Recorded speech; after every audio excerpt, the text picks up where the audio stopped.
On the last exciting episode of AxoniusRex, we followed the story of a female Majin created by the Grand Kai to be used as a countervice against the likes of another Majin Buu. She ends up training with Whis, Angel of Universe 7, until a disturbance is found on Kami's lookout. She enters the fight with Timebreaker Vegeta, but quickly realizes she's completely outmatched by this formidable foe. The male Saiyan joins in the fight, and together they enter a 2-on-1 fight against Timebreaker Vegeta, but even then they are no match for him. The Frieza race character put everything on the line to subdue the Timebreaker. Launching their counterattack, the female Majin hesitates and charges her ki. Timebreaker Vegeta snaps out of his daze and turns Super Saiyan. His power now astronomically higher than all of their strength combined. He dispatches the female Majin with a final Kamehameha, teleports behind the Frieza race character and hits him in the back of the head with a Gallic gun. There, the tables turned for the worst, as the Frieza race character was killed by a divine lasso. Timebreaker Vegeta blocked the Super Gallic gun from the male Saiyan, teleported behind him, and launched an onslaught and a Gallic gun into his face. The Frieza race character and male Saiyan both killed. Whis rewinds time by 3 minutes, back to the point when they call him off guard so that they can launch their counterattack one last time, and tells the female Majin she's not to hesitate and go in for the kill. This time, the counterattack is successful, and together they destroyed Timebreaker Vegeta. The Frieza race character rushed off to the Time Nest to tell the Supreme Kai of Time, but something doesn't feel right. After the encounter with Timebreaker Vegeta, the male Saiyan and female Majin rush off to the Time Nest following the Frieza race character. The Frieza race character has entered a confrontation with Fu, who blocks the way to the Time Nest. Turning golden, he puts everything on the line to fight against this powerful enemy. Our two other heroes enter the Time Nest, transforming into their utmost limits and enter the fight against Fu. The Frieza race character takes the opportunity to rush off to the Time Nest. The male Saiyan rushes in but gets suckered by Fu, who teleports behind the female Majin and devastates her with a remote Sirius bomb. The amount of power that Fu now has from absorbing so much corrupted timeline energy makes him an extremely dangerous foe. Both of our heroes get up, transform yet again and re-enter the fight. This is not the time to give up, and they put everything on the line to try and stop this madman. Shaking off her daze, the female Majin re-enters the fight, and now it's a 2-on-1 match against Fu. It would appear they're evenly matched, but even so, it seems that Fu is holding back to see what they can do and test the limits of their strength. This is more like a game to him, and he seems like he's not even trying. With a grin on his devilish face, he seems to be enjoying this fight as time progresses. Knocking both of them back at the same time, he unleashes an onslaught barrage of ki blasts that devastates both of them, sending them flying to the ground below. Having knocked out our heroes, Fu rushes back to KonTon City to carry on with their plan. Picking themselves up, they rush towards KonTon City to aid our other heroes. Deborah and Fu set in motion their dastardly plan. 8 of the most powerful supervillains drop down in a massive ring around KonTon City. One by one, they charge up their supervillain energy. Jiren, Fusamasu, Broly, Omega Shenron, Kid Buu, Janemba, Golden Frieza, and Perfect Cell. Unleashing all of their pent-up supervillain energy resurrects the demon Hirudegarn. Hirudegarn resurrected, the supervillains take up their stance around KonTon City in preparation for the fight against the various heroes, coming back from their matches against Timebreakers and clones.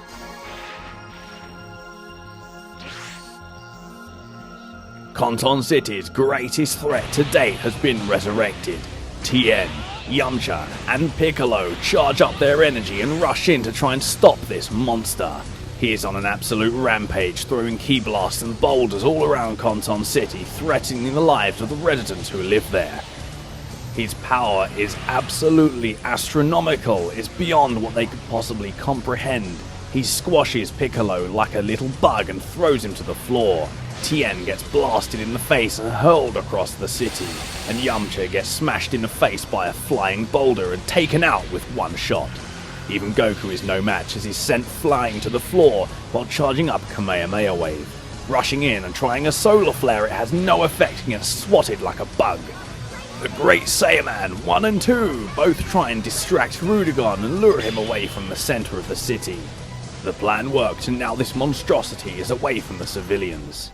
The male Saiyan and female Majin have exited the Time Nest and are confronted by Kid Buu and Janemba.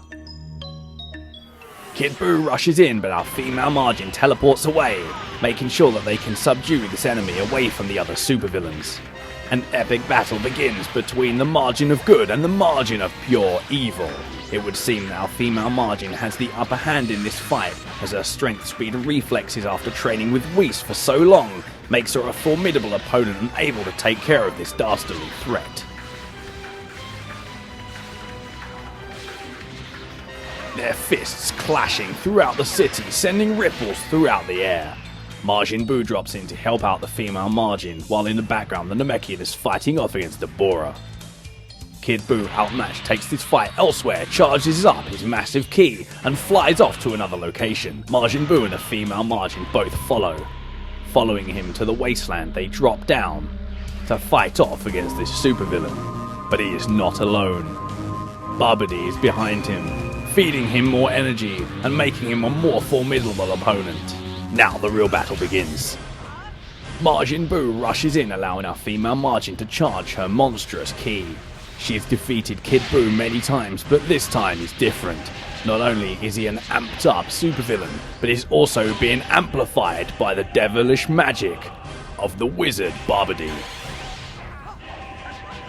The teamwork they developed while training and hanging out together in Majin Buu's house makes them a formidable duo and able to keep up with this amped up, magic enhanced supervillain Kid Buu. As the battle continues between these three fearsome opponents, it seems like Kid Buu is slowly being worn down despite Babidi's influence. They keep on the pressure until the female Majin is sucker punched by Kid Buu and sent across the map. With her face in the dirt, she gets up to re-enter the fight, but Babidi has other plans and traps her within his magical sphere. She is unable to continue or enter in this fight, and Babidi sends her to another dimension. The tables have turned for the absolute worst. Kid Buu is way too strong in his current form for Majin Buu. Despite him training with the female Majin, this Kid Buu is an amped up supervillain and enhanced with Babidi's devilish magic, and he makes light work of Majin Buu. The beatdown he puts on him is akin to what he did in Dragonball Z, when he was trying to bide time for Goku and Vegeta. It's a completely one-sided fight, and Kid Buu is making complete sport of Majin Buu. Unable to fight back and without any help, Majin Buu can only hope to survive until the female Majin can recover. Winded and knocked down by Kid Buu, he takes a Majin Kamehameha straight to the face, which follows up with a Vanishing Ball and a teleporting Vanishing Ball. Could this be the end of Majin Buu? When all hope seemed lost, the female Majin broke out of her prison and uses a divine lasso to destroy Babidi. Getting straight back into the fight, she rushes to help Majin Buu. Now the tables have turned in our favour, and Majin Buu with the female Majin are going to dispatch of this monstrous supervillain. Now without the help of Babidi's magic, he is sitting prey for their teamwork and friendship. Their bond strengthened by the struggle of this match, their strength amplified by each other's presence. They use all of their teamwork and friendship to try and catch Kid Buu off guard to destroy him once and for all, knocking him around the map. Finally they teleport in and destroy Kid Buu with the dual angry explosion, blasting him into smithereens. Rushing back to KonTon City to help out the fight against Hirudegarn, Krillin puts everything on the line to fight off against this monstrous enemy, but it's of no use and gets devastated by a huge beam to the face. Dropping back down into KonTon City, it would seem that Hercule is hiding. A plan hatched, Majin Buu drops down and the female Majin rushes across KonTon City. Majin Buu walks up to Hercule and tells him about what they're going to do to try and distract Hirudegarn and lure him away from the downed fighters. Using all of his courage, slowly, he runs towards the center of KonTon City.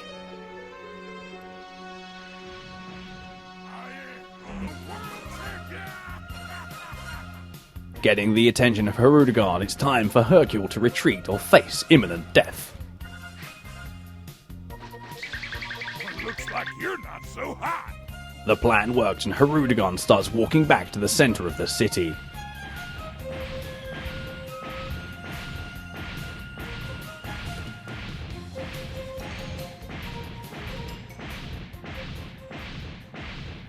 All of the pieces are in play.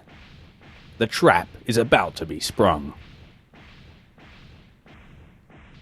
And at just this moment, 4 of our heroes rush into KonTon City. Now in the right place, Majin Buu and the Female Majin use both of their ultimate attacks to floor Hirudegarn, setting him up to be devastated by the other fighters. The Frieza Race character and Caller launch a dual Supernova Caller into Hirudegarn's back, while the female human and male Majin launch a dual Super Kamehameha to try and weaken him further. Vegeta and the male Saiyan launch a dual Super Gallic Gun to weaken him further. Finally, the female human rushes in and converts Tapion's sword to the Sword of Hope, plunging it deep into Hirudegarn, defeating him where he stands. And like that, everything is over. Zeno's guards teleport into KonTon City, followed by Zeno himself. He flies into the air and with a wave of his finger, he erases Hirudegarn on the spot and the downed Dabura at the top of the Dragonball altar, putting KonTon City back to the way it was before Demon Hirudegarn's resurrection. He teleports to the center of the city to tell them why he has come. The waiting is finally over. There is no more preparation, no more training, and it's time to put everything to the test as the 8 competing universes are about to enter the Tournament of Power. Let's take a look at the stat points. First for the Kyukubang, it's a direct mirror of what Champa's clothing used to be, giving 5 in Strike, Super's Ki and Stamina. The Super Soul is Buu will eat you, which restores your health by a medium amount every time you KO an opponent, and the Limit Burst gives you auto health, stamina recovery at the cost of your defense. Now for the attribute points, 125 are going to your Strike Supers for maximum damage, 84 are going to your Stamina for 2 extra bars, 84 are going to your Ki for 2 extra bars, and the rest you will dump into your health. Now let's go over partner customization. You'll be using Majin Buu as your partner. You'll be using Innocence Cannon, Explosive Boo Boo Punch, Innocence Bullet and Super Guard as your supers, with Dual Angry Explosion and Cookie Beam as your ultimates, with Candy Beam as your evasive. The stats you'll use are Combo Type C, which give him an insane amount of health, stamina and basic attack, allowing him to fight well and tank lots of attacks from different enemies. The Super Soul is Buu will eat you, which restores a medium amount of his health every time he KOs an opponent, and the Super Soul gives him auto health and stamina recovery at the cost of his defense. Now let's look at the super moves! Starting things off, Divinity Unleash will be your charging move to allow for light speed Ki regen while attacking in battle. Next is Rakshas's Claw, a move that swipes the enemy from a demon sword multiple times, teleporting in and smashing them down to the floor. This is good for following up with knockback attacks, but it's also good for catching enemies just after they come out of an evasive.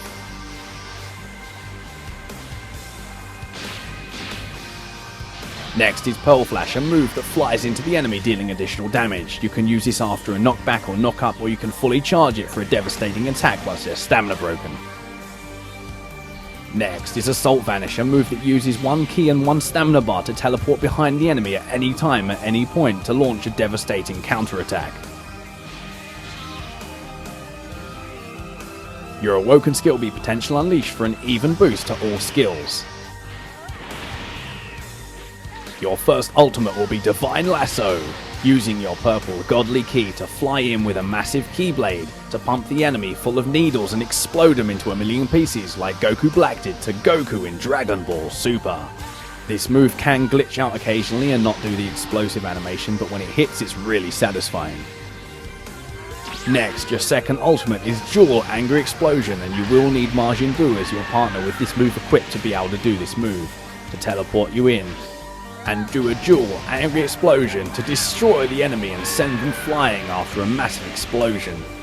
Like the other dual ultimates in this game, they don't do a whole lot of damage compared to the original normal moves, but they're extremely satisfying to hit, especially when you win with it.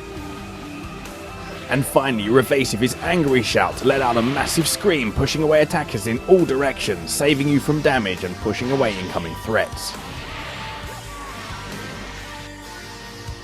Now Now it's time for the damage test.